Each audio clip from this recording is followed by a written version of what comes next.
Na stránke Storočnice Salesiánov je k dispozícii mapa Slovenska, kde môžete zvýrazňovať miesta spojené so salesianskou históriou na Slovensku. Mapa slúži ako užitočný nástroj pri plánovaní výletov. Nájdete si svoj cieľ cesty alebo aktívne doplňte nové salesianske miesta, ktoré si pamätáte.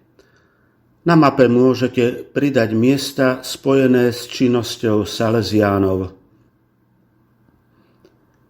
Vytipujte si miesto, ktoré je podľa vás spojené so salesiánmi a chcete sa s ním podeliť.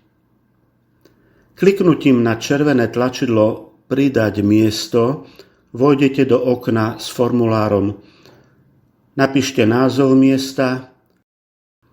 Miesto zaraďte do jednej z 5 predvolených kategórií. Miesta modlitby, miesta stretnutia, miesta pamäti, miesta spomienok a Titus Zeman. Mapu si môžete ľubovoľne zväčšiť, aby ste našli čo najpresnejšiu polohu. GPS súradnice vami vybraného miesta systém vloží automaticky.